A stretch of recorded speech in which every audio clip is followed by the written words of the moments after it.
இனிமே நான் உங்களை ஜாக்கிரதையா பாத்துப்பேன்.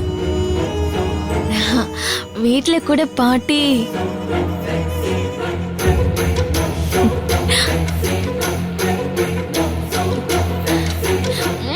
சரி, இப்ப அது சொல்ல வேண்டாம், நான் அப்புறமா சொல்றேன். முதல்ல வந்து நான் உங்களுக்கு டிஃபன் ஊட்டி விடுறேன்.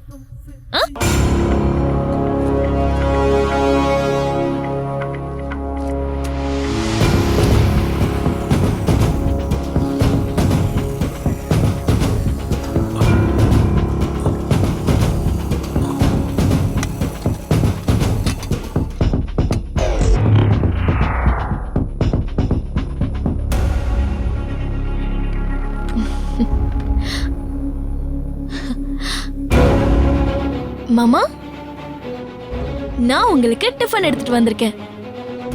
உங்களுக்காக நானே என் கையால சமைச்சு எடுத்துட்டு வந்திருக்கேன்.